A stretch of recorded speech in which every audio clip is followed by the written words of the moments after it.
আজ দেখাবো বাবুর্চির হাতে চিকেন রোস্ট। প্রথমে চিকেনটাকে ভালোভাবে ধুয়ে তাতে সামান্য পানি নিয়ে আদা রসুন বাটা, সামান্য লবণ আর শুকনা মরিচের গুঁড়া দিয়ে ভালোভাবে মাখিয়ে নিতে হবে।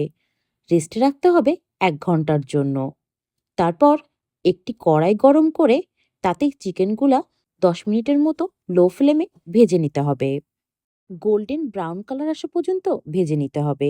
তারপর চিকেনটাকে এক সাইডে উঠিয়ে রাখতে হবে।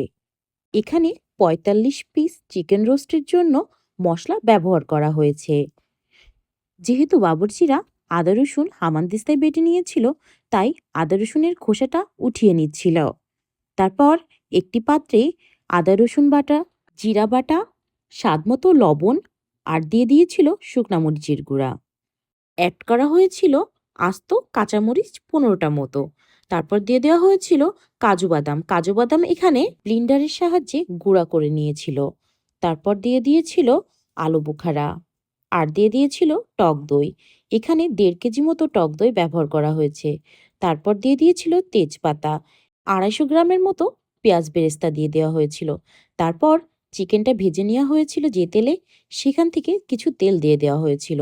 তারপর দিয়ে দেওয়া হয়েছিল জয়ত্রী জয়ফল আর পোস্ত বাটা আর সস দিয়ে মশলাটাকে ভালোভাবে কষিয়ে নেওয়া হয়েছিল।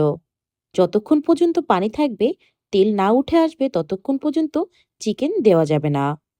ব্যবহার করা হবে কিছু টোস্টের গুঁড়া। তারপর মশলাটাকে ভালোভাবে কষিয়ে নেওয়ার পর দিয়ে দিতে হবে চিকেনগুলা। চিকেনগুলো দিয়ে ভালোভাবে নাড়াচাড়া করে নিতে হবে। তারপর ১০ মিনিট মতো হাই ফ্লেমে চিকেনগুলোকে রান্না করতে হবে। চুলা থেকে নামিয়ে তাতে দিয়ে দিতে হবে গুঁড়া দুধ, টোস্টের গুঁড়া আর ঘি দিয়ে ভালোভাবে নাড়াচাড়া করে নিতে হবে।